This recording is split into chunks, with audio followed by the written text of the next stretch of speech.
It's confusing. It's a paradox, really, because on the one hand, never has speech been freer in America than it is today. You can do all sorts of things that you couldn't do before and be protected by the First Amendment, covered by the courts. You can burn an American flag, a famous decision in which Justice Scalia participated in the majority.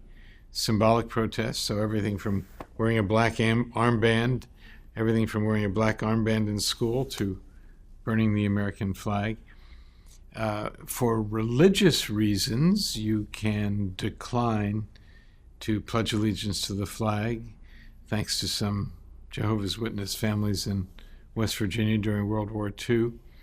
A lot of things you can do. Of course, you can't incite violence, if we can figure out what that means. You can't shout fire in a crowded theater, to use Justice Holmes's old formulation.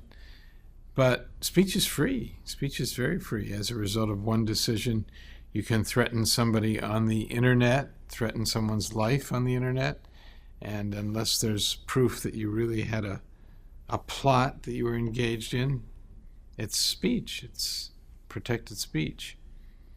So that leads a lot of people to believe that they can say and do anything, and there won't be any conflict over it. There won't be any arguments, that it's easy to figure out what we're allowed to say.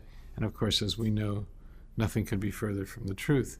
So while speech is legally very free, in practical terms, we're all having a hard time figuring out what is protected by the guarantee of free speech and what is not. And we're arguing a lot about it along the way. Hate speech is a term that people use quite a lot, but we're not really sure when it's appropriate to use the term, when it's allowed, when it's not. A lot of people feel that forms of hate speech are being used as a club, as a requirement that they listen to degrading things said about themselves, that they not be allowed to speak up, but they're supposed to listen and pay respectful attention when somebody is insulting them. So it's very complicated. I don't know of a single campus that has figured all of this out.